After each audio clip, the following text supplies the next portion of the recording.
말씀을 시작하면서 질문 한 가지를 드리고 싶습니다. 하나님을 믿는 사람과 믿지 않는 사람의 가장 큰 차이점이 무엇인가라고 하는 질문이에요. 하나님을 믿는 사람과 믿지 않는 사람 사이의 차이점이 뭘까? 아마도 이 질문에 대한 대답은 여러 가지가 있을 겁니다.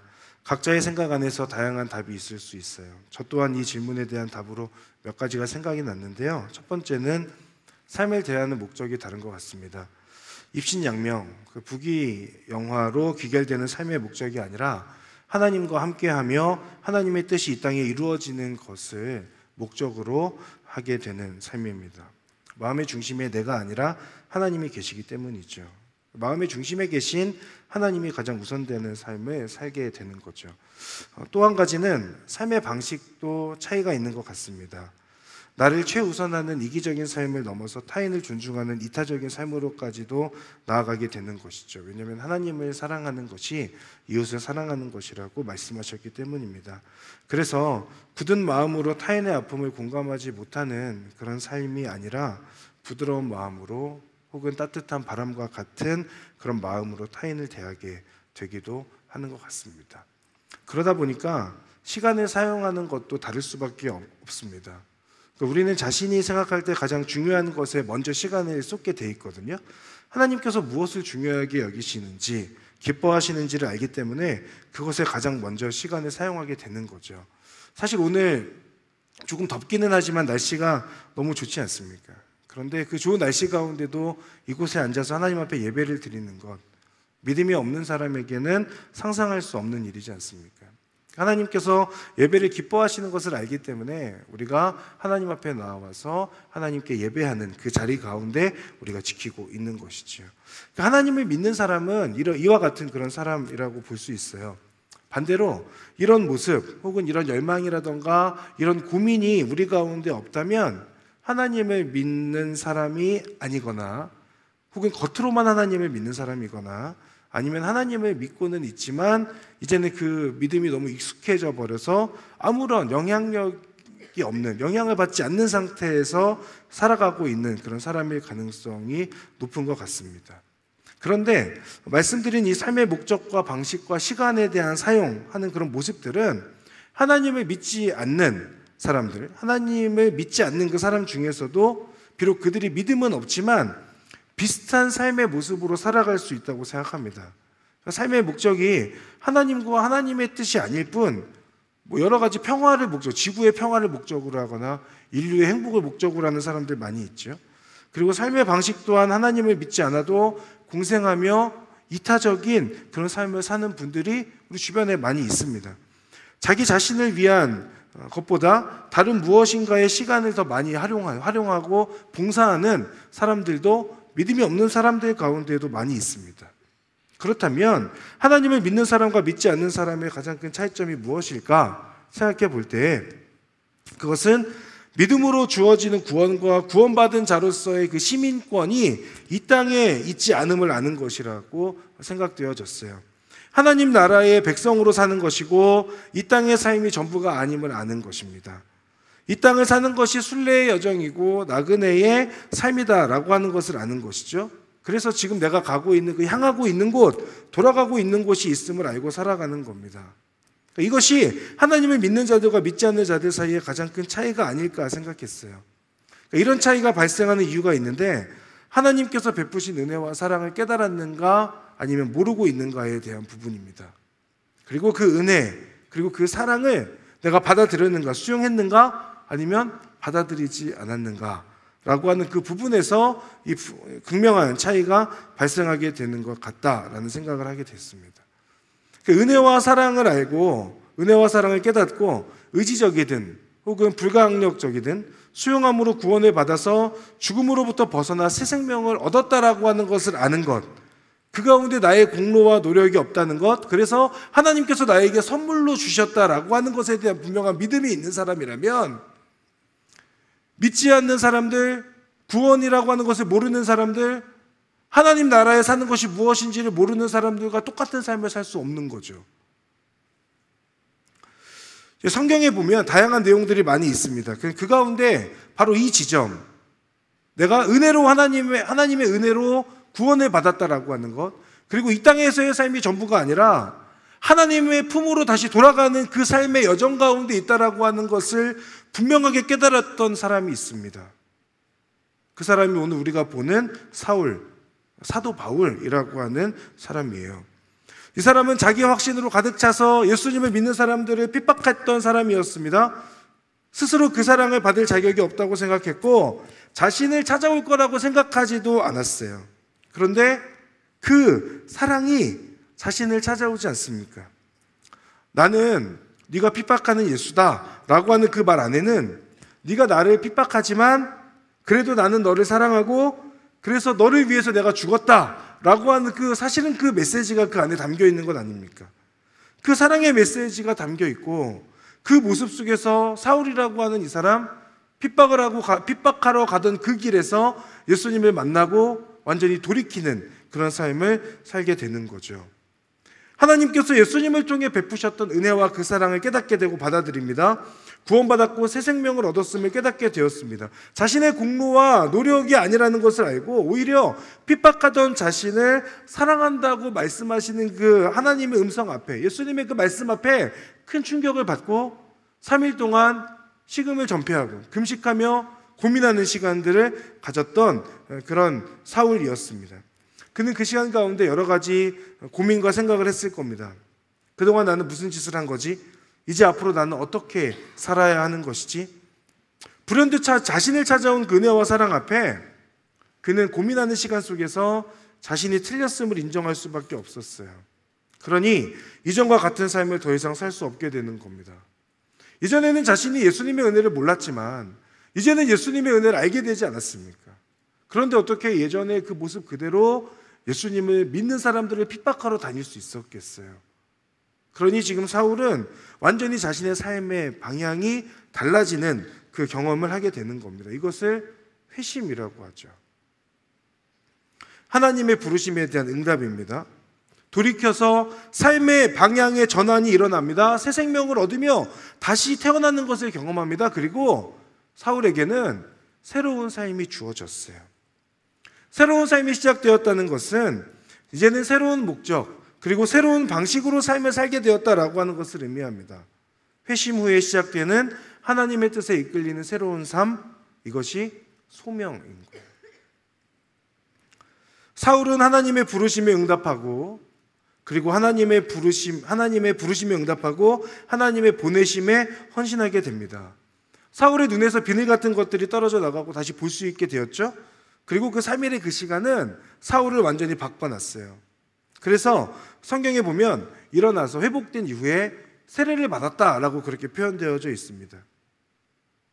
생각해보면 다메섹으로 예수님을 믿는 사람들을 핍박하러 가고 있었던 그 길에서 예수님을 만났던 것은 불가항력적인 부분이었습니다. 자신이 원했던 게 아니고 갑작스럽게 예수님이 찾아오셔서 눈을 멀게 하시고 큰 빛을 비추어 태양보다도 밝은 빛을 비추어 주시고 그래서 사실 사울이 어쩔 수 없이 반응했던 것 아닙니까? 그런데 이제는 일어나서 회복되고 나서 자신의 의지로 세례를 받는 사울의 모습입니다. 이건 분명한 차이가 있어요. 3일의 그 시간 이후에 사울은 확신하고 하나님 앞에 헌신하는 거죠. 이제는 더 이상 이전과 같은 삶을 살지 않겠다. 내가 예수님의 사랑을 알았으니 그 사랑에 보답하는 삶을 살겠다. 순례의 삶을 사는 나그네로서 이제는 이 땅에 적을 두지 않고 하나님 나라에 온전한 시민권을 두고 살아가겠다라고 하는 것이 사울의 결단이었습니다. 바로 이 결단, 하나님의 부르심에 응답하고 보내심에 헌신하겠다라고 하는 그 결단, 오늘 여러분과 함께 나누고자 하는 포인트가 이 부분에 있습니다. 하나님의 부르심과 보내심, 즉 회심하여 소명의 길을 걸어가는 사람, 소명에 이끌리는 사람의 모습은 어떠한가라고 하는 부분입니다. 이 부분을 함께 여러분들이랑 보려고 하는데요. 먼저 사울의 모습에서 보게 되는 것은 첫 번째 변화입니다. 그 증거가 20절과 21절에 나옵니다. 우리 함께 한번 읽어보도록 하겠습니다. 시작. 그는 곧바로 여러 회당에서 예수가 하나님의 아들이심을 선포하기 시작했습니다. 그 말을 들은 사람들은 모두 놀라며 이렇게 말했습니다. 이 사람은 예루살렘에서 예수 이름을 부르는 사람들에게 해를 입히던 사람이 아닌가. 또 그가 여기 온 것도 그들을 잡아 대제사장들에게 끌고 가려던 것이 아닌가. 지금까지 사울은 예수님을 믿는 사람들을 핍박했죠. 그러나 이제는 예수님을 전하기 시작합니다. 핍박자가 전도자로 변화되는 것입니다. 사울의 변화에 모두가 놀라워했어요. 저도 사울만큼은 아닌데 모두가 놀라워할 만한 변화를 겪었던 사람입니다. 사울에 비할 바 못되지만 잠시 저 얘기를 해본다면, 저는 고등학교 1학년 때 하나님을 만났는데 예수님 만나고 방학이 끝난 후에 학교에 갔습니다. 많은 친구들이 너무 저를 보며 놀라워했습니다. 도대체 무슨 일이 있었던 거니? 방학 동안에 너는 어떤 일을 했냐라면서 저에게 여러 가지 질문과 저에게 가까이 오지 않는 그런 일들을 겪었어요. 저는 이제 서빙고 교회 옆에 있는 부광동에 있는 한 남자 고등학교를 나왔습니다. 거친 아이들이 가득한 그곳에서 더 거친 무리에 제가 있었습니다. 그들과 그렇게 지내다가 이제 고등학교 1학년이 되면 남고를 나오신 분들이 이걸 아실지 모르겠는데, 중학교 때 곳곳에서 나름 이제 놀던 친구들이 고등학교에 오면 고등학교에서 어느 정도 이제 1학기 동안에 어느 정도 서열을 정리하는 시간들이 필요해요. 그들 안에서의 뭔가 이제 막 싸우고, 너 어느 중학교 나왔냐, 그래서 중학교끼리만 모여가지고 어느 중학교 출신이 뭐 이렇게 막 이런 얘기들이 그때 저희 학교에도 있었습니다. 그 앞장서서 싸웠던 사람이 저였어요. 근데 방학 이후에, 제가 방학 때 하나님 만나고 나서 그들과 거리를 두기 시작하고, 그들도 저랑 굳이 어울리지 않았습니다. 왜냐하면 만나는 아이들마다 예수님이 너를 사랑하신다, 교회 가자라는 말을 자꾸 했기 때문에 그렇습니다. 그 친구들과 거리가 멀어졌고, 이제는 학교에서 어울리는 친구들이 완전 달라지는 그런 일들이 있었어요. 그러니까 중요한 건 뭐냐면 그 친구들과의 관계의 변화가 싫지 않았다는 것에 있습니다. 오히려 좋았어요. 예수님의 사랑을 깨닫고 나니까 이런 기쁨과 행복이 있었나 싶을 정도로 너무나도 행복한 그런 신앙생활을 했습니다. 그래서 사실 아무런 의식도 하지 않고 눈치도 보지 않고 예수님께서 너를 사랑하신다, 교회 가지 않을래? 라고 이야기하고 다녔습니다. 너무너무 과거의 일이라서 사실 부끄럽기는 하지만 저를 드러내고자 함이 아니라 예수님의 사랑을 경험한 사람은 이렇게 변화될 수밖에 없다는 얘기를 하는 거예요. 저의 변화는 사울에 비할 바 못되는 그런 변화입니다. 사울은 너무너무 큰 은혜를 경험했어요. 그러니까 곧바로 유대인들이 모인다고 하는 그 여러 회당들을 돌아다니며 예수님이 하나님의 아들이시다라고 하는 것을 전했던 겁니다. 아니, 정확하게 말하면 전할 수밖에 없었던 겁니다. 자신이 경험한 은혜가 있기 때문에 그렇죠. 여러분, 예수님을 처음 만났던 때를 기억하십니까? 여러분을 찾아왔던 예수님의 사랑에 감격하여 변화하게 되었던 그때, 그래서 모두가 여러분을 이상하게 여기고 여러분의 변화를 놀랍게 여기던 그때가 있으셨습니까? 물론 꼭 그런 큰 변화를 겪어야 하는 것은 아닐 수 있어요. 어릴 때부터 신앙생활을 해왔던 모태신앙이신 분들은 이런 극적인 변화가 없을 수 있습니다. 그러나 변화는 주변 사람들이 아는 거잖아요. 신앙의 어떤 경험 여부와 상관없이 예수님을 믿는 나로 인해서 주변 사람들이 예수님을 믿는 나를 보며 놀라워하고 있는가에 대한 부분은 우리가 고민해 볼 필요가 있는 거죠. 바라기는 저와 여러분, 우리 모두가 예수님의 사랑으로 인하여서 사울이 경험한 그 엄청난 극적인 변화, 그 변화가 여러분들에게도 있기를 주님의 이름으로 축복합니다. 매일의 삶에서 예수님의 사랑을 경험함으로 지속적으로 꾸준한 변화가 있으면 더 좋겠고, 변화되는 우리를 통해서 주변 사람들이 놀라워하고 도전받게 되는 그런 우리의 모습이 될 수 있기를 바랍니다. 동시에 사울의 모습에서 보게 되는 것이 한 가지 더 있는데 열정입니다. 그 증거가 22절에 나와요. 22절 한번 볼까요? 그러나 사울은 더욱더 힘을 얻어 예수가 그리스도이심을 증명해 다메섹에 사는 유대 사람들을 어리둥절하게 만들었습니다. 여러분, 지구 곳곳에 활화산이 있잖아요. 근데 활동하는 화산인데, 활동하는 화산임에도 불구하고 화산이 폭발하지 않습니다. 왜 그럴까요? 전 과학자는 아니니까 잘 모르지만 그 안에 있는 그 압력과 뭐 그런 가스들과 용암과 마그마 이런 것들을 계속 누르고 압박하면서 폭발하지 못하게 있기 때문이라고 유튜브에서 그러더라고요. 그것을 더 이상 가둘 수 없을 때, 더 가두어지지 않을 때에 화산이 폭발하게 된다고 이야기하더라고요. 사실은 사울이 받은 은혜가 그런 거죠. 하나님 앞에서 사울이 받은 은혜가 너무 크고 깨달은 사랑이 너무 감사했어요. 그 안에 쌓여져 있었던 핍박하고자 했던 그 마음들, 하나님에 대한 여러 가지 생각들이 사울 안에 폭발하는 순간이 회심하는 그런 순간이었습니다. 그로 인해서 사울은 그 마음속에 주체할 수 없는 뜨거움이 생겨나죠. 그리고 그 뜨거움이 사그라들지 않았어요. 폭발하는 화산처럼 자신이 경험한 것을 전할 수밖에 없었습니다. 예수가 그리스도이시다, 예수가 하나님의 아들이시다 라는 것을 사울은 곧바로 여러 회당에 가서 전하는 모습을 우리가 확인할 수 있습니다. 그리고 자신이 경험한 진리를 전하면 전할수록 더욱더 확신하게 돼요. 더욱더 힘을 얻는 사울이었고 그 모습에 모두가 어리둥절하게 됩니다. 여러분, 우리의 믿음이 늘 뜨거울 수 없어요. 그것은 저도 인정합니다. 말씀드렸듯이 저도 예수님을 처음 만났을 때는 주체할 수 없는 뜨거움이 있었습니다. 그러나 지금은 뜨거움을 쉽게 만드는 주체할 수 없는 냉기가 제 안에 있는 것 같습니다. 이런 내가 무슨 목사인가 싶을 정도로 제 안에 드라이 아이스 같은 이런 것들이 잔뜩 있어요. 그러나 제 안에 다시 뜨거움을 회복하게 될 때가 있습니다.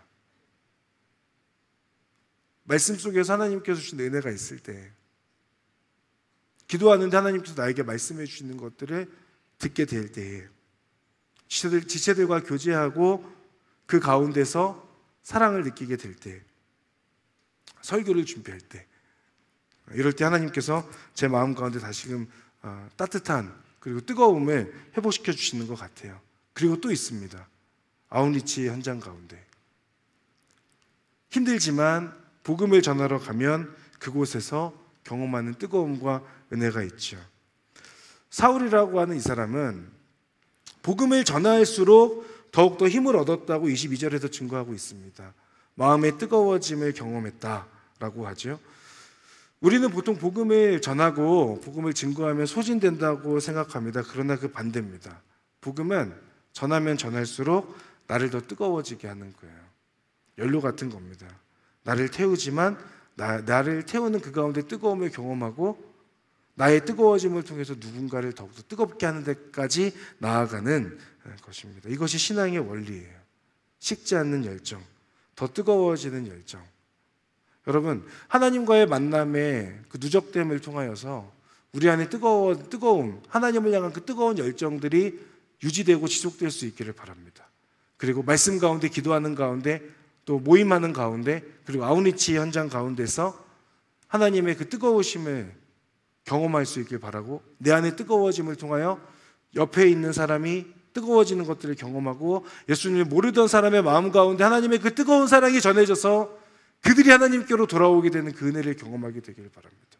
제가 러브 소나타의 현장에 있었습니다.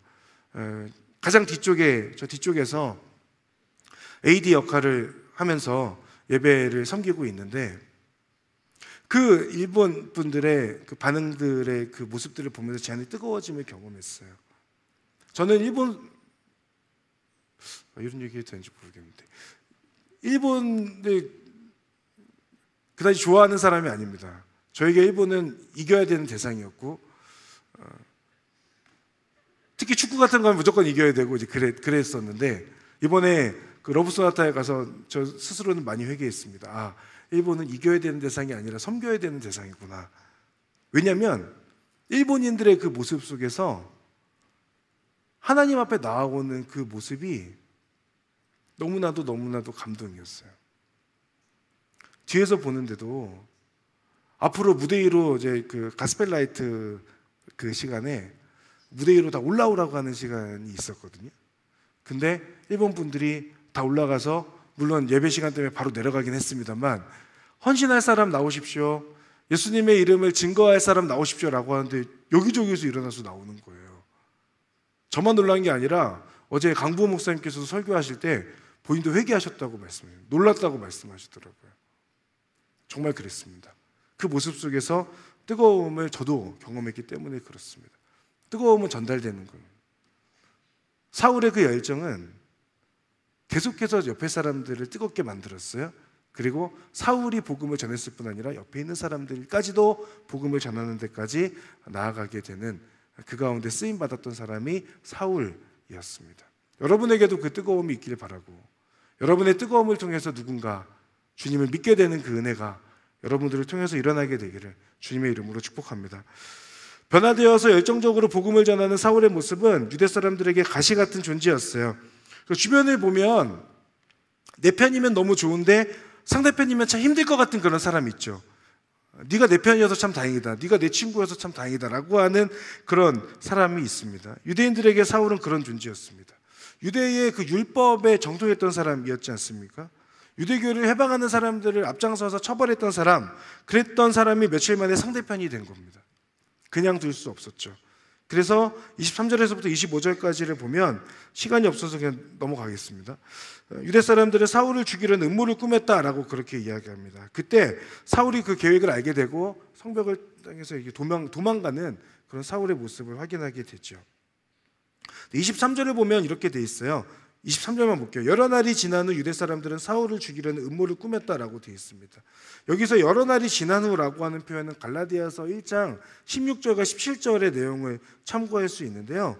이 부분은 사울이 회심하고 어떤 일이 있었는가에 대한 부분입니다. 이런 내용입니다. 근데 지금 시간이 너무 없어가지고 왜 이렇게 시간 많이 가는지 모르겠는데 넘어가도록 하겠습니다.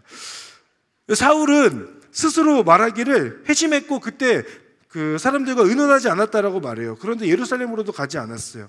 예루살렘에 가서 사도들에게 인정받는 것이 중요했습니다. 왜냐하면 예수님의 음성을 들은 것이, 변화된 것이 누구도 보증할 사람이 없잖아요. 자기 자신이 알고 있는 것이기 때문에. 그래서 예루살렘에 가서 사도들로부터 인정을 받아야만 사도 바울도 무언가 이제 공식적인 사역을 할 수 있었는데, 그가 어디로 갔는가 보면 아라비아로 갔다 그래요. 갈라디아서에 보면 아라비아, 이곳 광야입니다. 그 광야에 갔다가 다시 다메섹으로 돌아오는 거죠. 광야에서 얼마의 시간을 보냈는지 정확하진 않아요. 그러나 광야에서 무엇을 했는지는 알 수 있습니다. 기도하고 자신이 앞으로 어떻게 살아야 될 것인가에 대해서 고민하고 하나님 앞에서 확신하게 되죠. 그리고 돌아와서 다메섹에서 복음을 증거하는데 앞장서는 사람이 됩니다. 예수님을 핍박하던 사람이 예수님을 전하는 사람이 되는 거예요.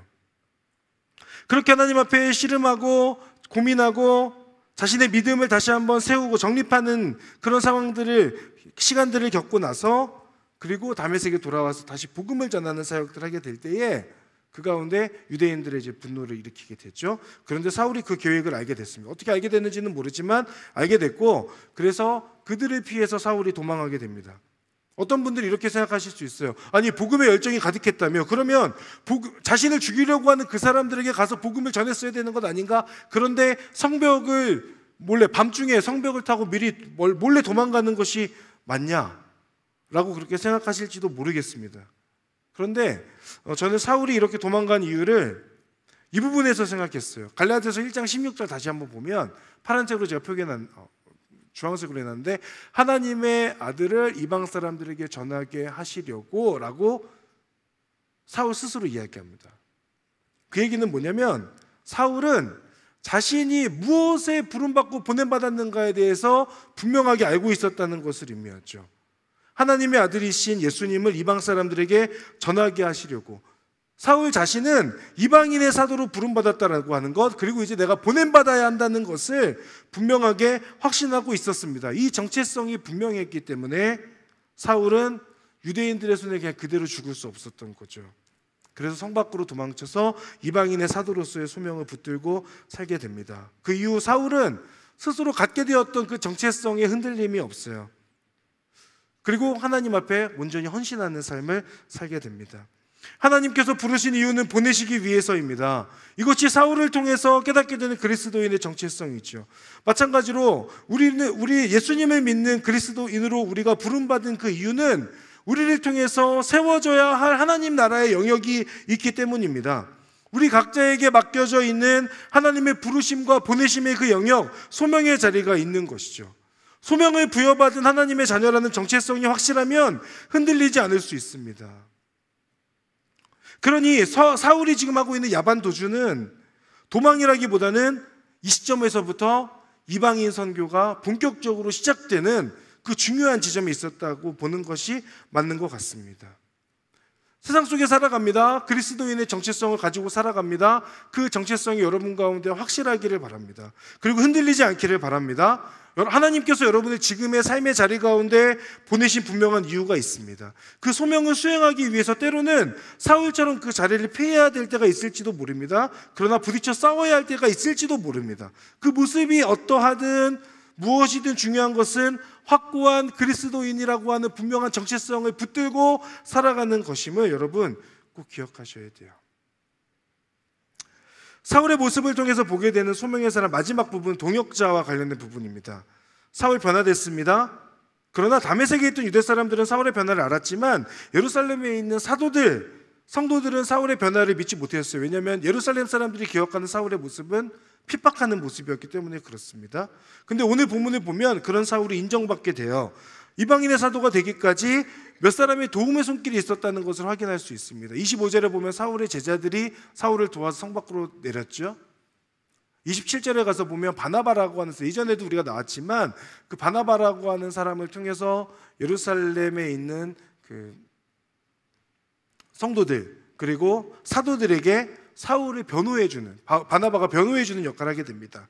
30절, 형제들이 이 사실을 알고 사울을 가이사랴로 데리고 내려갔다가 다시 다소로 보냈다. 그곳에 그 헬라인, 그러니까 그리스파 유대인들이 있었는데 그들이 사울이 전하는 것들을 보고 못마땅해 해요. 그래서 사울을 또 죽이려고 하거든요. 그때 형제들, 예루살렘에 있었던 그 사울과 함께 믿음의 길을 걸어가고 있었던 그 형제들이 사울을 도와주는 그런 모습들을 우리가 확인할 수 있습니다. 무슨 말이냐면 사울이 하나님께 쓰임받는 데에 있어서 사울의 변화가 전부는 아니었다는 거예요. 변화된 사울을 돕는 손길들이 있었고 그 손길들은 하나님께서 보내신 동역자들이었습니다. 사울의 제자들 그리고 바나바, 예루살렘 공동체의 형제들, 이 사람들을 통해서 사울은 보호받고 때로는 보냄받고 복음의 증거자로 세워지게 되는 것이죠. 여러분, 바나바의 입장을 생각을 해보면 같이 예루살렘 공동체에서 생활하고 있지 않습니까? 근데 사울이라고 하는 사람이 왔을 때에 그 사울을 변호하는 역할을 바나바가 했어요. 다메섹에서 이 사람이 어떻게 만났는지, 다메섹에서 어떻게 복음을 증거했는지 엄청난 용기입니다. 그 사울을 보호하게 되었을 때, 변호하게 되었을 때에 바나바가 그들로부터 어떤 얘기를 듣게 될지 모르잖아요. 그런데 바나바는 그런 거 생각하지 않고 사울을 돕게 되죠. 나중에 가서 보면 사울이 다소로 보내졌다고 하지 않습니까? 다소가 사울의 고향인데 그곳에서 10년 동안 복음을 증거하는 시간들을 보냅니다. 이방인의 사도로 준비되는 과정을 겪습니다. 그리고 다소에 있었던 그 사울, 어떻게 보면 무명에 가까웠던 그 사울을 다시 중앙의 무대 안디옥으로 데려오는 사람이 있었어요. 그 사람도 바나바였습니다. 그 사람을 통해서 사울이 안디옥에 와서 복음을 전하는데 이방인의 사도로 온전히 쓰임받는 그런 사울이 되는 것이죠. 여러분, 우리가 걸어가는 소명에 대한 순종의 길은 혼자 걷는 길이 아닙니다. 그 가운데 하나님의 보호하심과 하나님의 도우심이 있어요. 믿음으로 순종의 길을 함께 걷는 믿음의 동역자들도 있습니다. 하나님과 동역자들이 있기에 우리는 하나님의 보내심 가운데로 나아갈 수 있는 겁니다. 동시에 내가 누군가의 동역자, 조력자가 될 수 있습니다. 바나바와 같은 그런 사람이 될 수 있고 예루살렘 공동체 형제들처럼 될 수 있고 사울의 제자들처럼 우리도 될 수 있어요.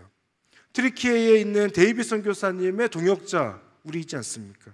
인도에 있는 이수정 선교사님의 동역자가 우리이지 않습니까? 우리가 바나바가 되어서 함께 하나님의 나라를 세워가고 동역해야 될 사람들이 곳곳에 있습니다. 그 사람들을 위해서 우리는 바나바와 같은 사역으로, 그런 사람으로 부름받은 것이죠. 그들이 소명의 길을 걷는 데 있어서 우리의 동역함이 그들의 디딤돌이 되어줄 수 있는 겁니다. 사울이 되는 것 중요합니다. 그러나 사울이 복음을 전하는 이방인의 사역자, 이방인의 선교사로 온전히 쓰임받게 되기까지 사울의 동역자들의 역할이 생각보다 컸다는 것을 확인할 수 있습니다. 사울이 되든 사울의 동역자가 되든 우리 모두 그 둘 중 가운데 한 가지가 될 수 있는 그런 은혜가 여러분들 가운데 있기를 바랍니다. 하나님의 부르심에 응답하여 회심하게 되고 하나님의 보내심에 헌신하는 소명의 사람은 사울을 통해 보게 될 때 변화되어 열정으로 가득한 사람입니다. 그리고 그 변화를 통해 주변 사람들에게도 도전을 주는 사람이에요. 또한 자신이 경험한 그 복음을 전하고자 하는 열정이 가득한 사람입니다. 복음의 열정으로 나를 태울 뿐 아니라 다른 사람을 뜨겁게 하는 그런 사람이기도 한 것이죠. 분명한 정체성을 가지고 살아갑니다.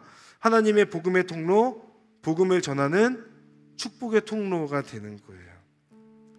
세상은 변하고 삶의 자리는 바뀔지라도 흔들리지 않는 하나님의 아들이다라고 하는 것, 내가 구원받은 자라고 하는 분명한 정체성을 붙들고 살아가는 소명의 사람들, 여러분 모두가 되실 수 있기를 바랍니다. 그 가운데 하나님이 동역자가 되어주실 겁니다. 여러분 주변의 사람들이 하나님께서 여러분을 위하여서 보내주신 동역자라고 하는 것을 기억하며 그들을 소중히 여길 수 있기를 바랍니다. 공동체가 여러분이 걸어가는 그 소명의 길 가운데 여러분의 동역자가 될 겁니다. 동시에 여러분도 누군가의 동역자라고 하는 것을 여러분 기억하시고, 여러분 주변에 그런 도움이 필요한 사람들이 있다면 그 사람을 위해서 섬기고 그 사람을 하나님께로 인도할 수 있는 하나님의 사람들이 되시기를 바랍니다. 여러분 소명에 붙들린 한 사람이 있다면 어마어마한 일들이 일어납니다. 그 증거가 31절에 있어요. 이렇게 해서 유대와 갈릴리와 사마리아의 온 교회가 든든히 서가면서 평안을 누리게 됐습니다. 그리고 교회는 주를 두려워하고 성령의 위로를 받으면서 그 수가 점점 더 늘어갔습니다. 아멘. 사울의 헌신 하나가, 그리고 사울이 헌신할 수 있도록 도왔던 많은 손길들, 그 손길들이 쌓이고 쌓이면서 그 사울을 통해서 교회가 든든하게 세워져 가고 하나님의 나라의 그 복음이 계속해서 흘러가는데 쓰임받았던 겁니다. 사랑하는 여러분, 하나님의 부르심과 보내심에 순종하는 여러분 한 사람을 통해서 세상이 주님을 보게 될 것입니다. 교회와 공동체가 든든히 세워져 갈 것입니다. 여러분 한 사람이 황폐한 사막의 오아시스 같은 존재라는 것을 여러분 꼭 기억하셔야 돼요. 마른 장작에 불을 붙이는 존재라는 것을 여러분 꼭 기억하셔야 됩니다. 꺼져가는 불꽃이 있는데 그 불꽃을 향하여서 숨을 불어넣는 사람이라고 하는 것을 여러분 기억하셔야 돼요.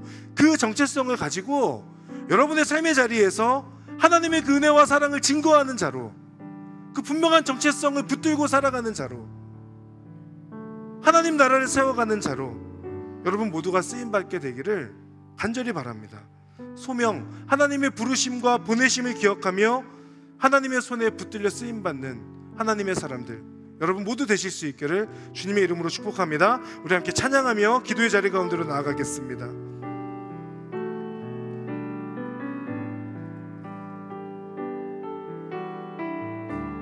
나를 지으신 이가,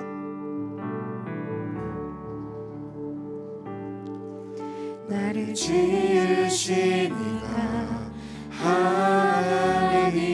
하나님, 나를 부르신 이가 하나님, 나를 보내신 이도 하나님, 나의 나 된 것은 다 하나님. 한 번 더 고백합시다. 나를 지으신 이가, 나를 지으신 이가 하나님,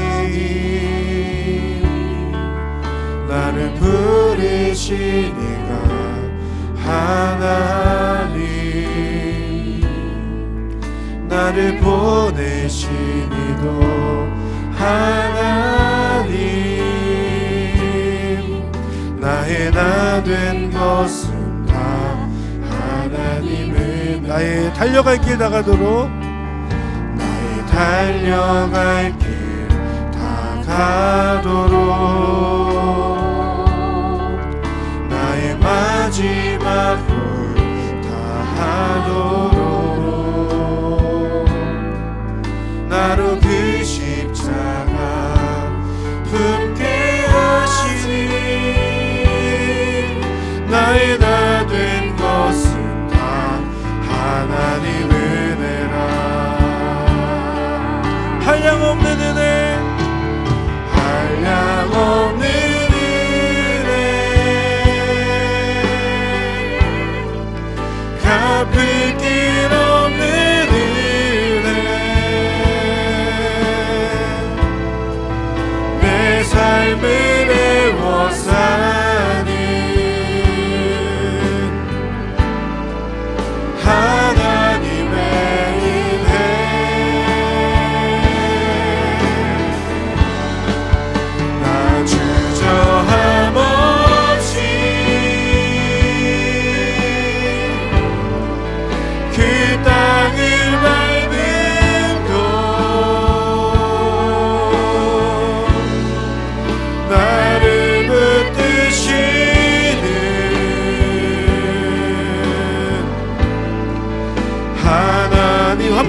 고백합시다. 한량없는 은혜, 한량없는 은혜, 갚을 길 없는 은혜, 내 삶을 애워싸는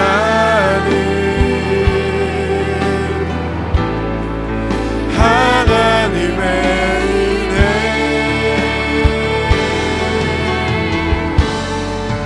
나 주저함 없이 그 땅을 밟음도 나를 붙드시는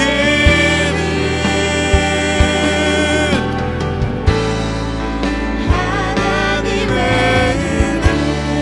우리 시간 함께 기도하며 나아갈 때에 이 시간 하나님 앞에 열정을 구하고 하나님의 은혜를 구하며 함께 기도합시다.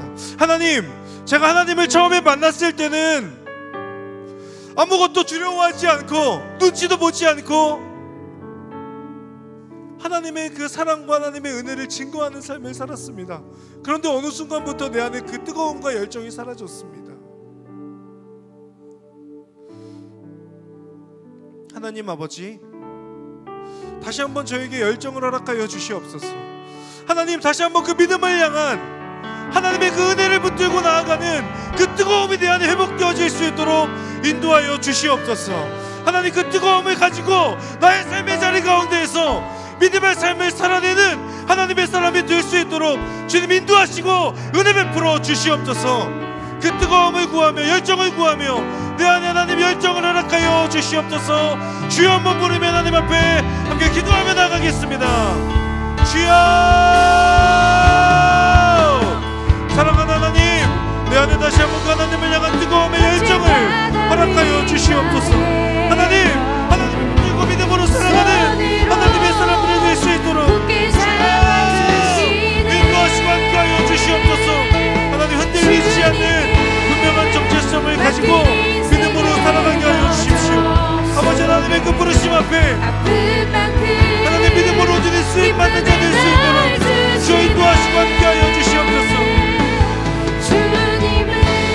하나님의 부르심이 있다면 하나님의 보내심이 있음을 또한 기억하며 그 보내심을 믿음으로 순종하며 나아가는 하나님의 사람들 될 수 있도록 주여 인도하시고 함께하여 주시옵소서. 하나님, 하나님, 내 안에 하나님의 은혜로 말미암아 식지 않는 뜨거운 열정이 허락되어지기를 소망합니다. 주님, 아버지 하나님, 다시 한번 하나님을 믿고 믿음으로 나아가는 하나님의 사람이 될 수 있도록 주여 인도하시고 함께하여 주시옵소서. 하나님의 뜻을 쫓아가게 하여 주시옵소서. 하나님 믿고 그 믿음의 순종의 길을 걸어갈 수 있도록 주여 인도하여 주시고 함께하여 주시옵소서.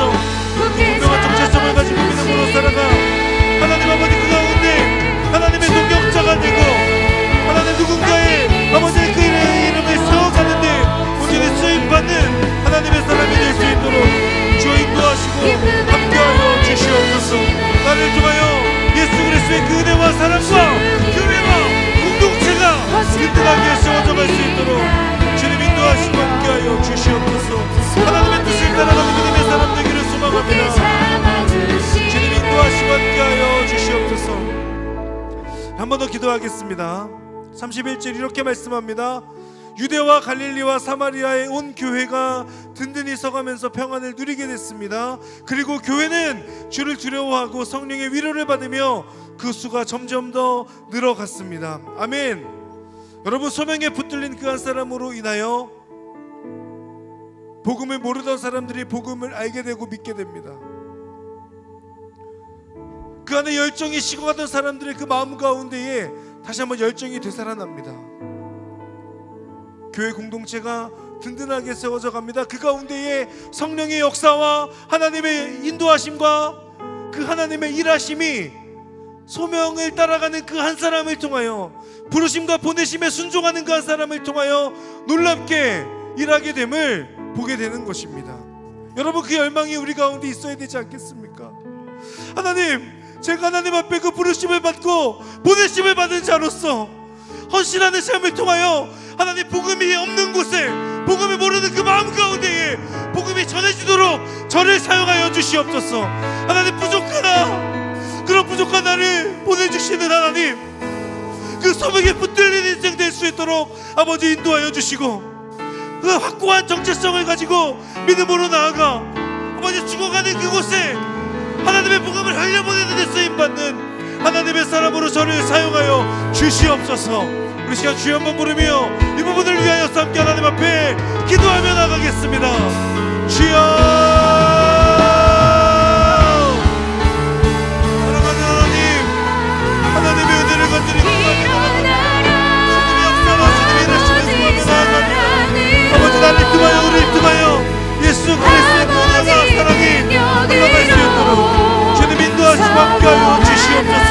아버지 하나님, 하나님의 은혜를 가지고 마음이 쉽지 않은 열정을 허락하여 주시고, 아버지 하나님의 부르심 앞에서 아버지 하나님 이제는 보내심을 받은 자로서 소명을 확고히 하고 그 분명한 정체성을 가지고 믿음으로 살아가는 자가 될 수 있도록 주여 인도하시고 함께하여 주시옵소서. 아버지 하나님, 그 가운데 동역자들이 있습니다. 우리 죄를 일으키는 자가 되게 하여 주시고, 복음을 모르는 자들에게 복음이 전해지는 존재에 쓰임받게 하여 주시고, 사막과 같은 그곳에 오아시스와 같은 자가 되게 하여 주시고, 마른 정적과 같은 그들의 마음 가운데에 아버지 주님의 불을 흘려보낼 수 있는 자,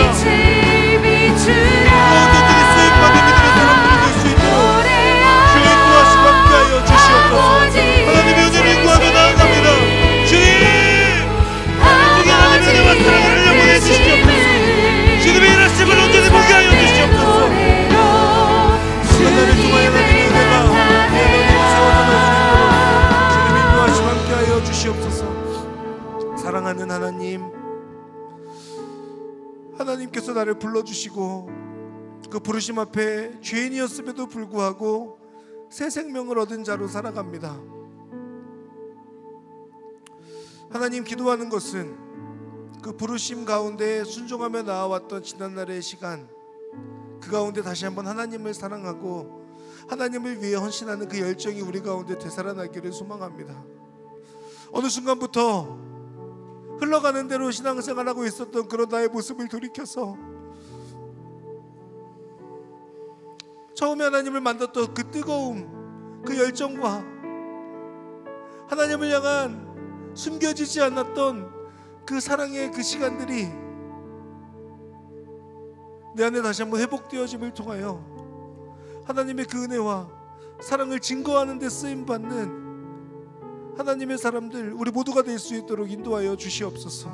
우리의 그 헌신을 통하여 복음을 모르던 사람들이 복음을 알게 되는 은혜를 허락하여 주시고, 복음이 전해지지 않았던 그곳에 복음이 전해지는 놀라운 역사를 일으키시고, 주님의 몸된 공동체가 든든하게 세워져감을 온전히 경험하게 되는 데 쓰임받는 우리의 삶이 될 수 있도록 주님 인도하시고 함께하여 주시옵소서. 그렇게 행하신 하나님의 이름을 찬양합니다. 감사드리며 예수님의 이름으로 기도합니다. 아멘. 우리 하나님 앞에 한번 헌신의 마음을 담아서 박수로 영광 돌리겠습니다.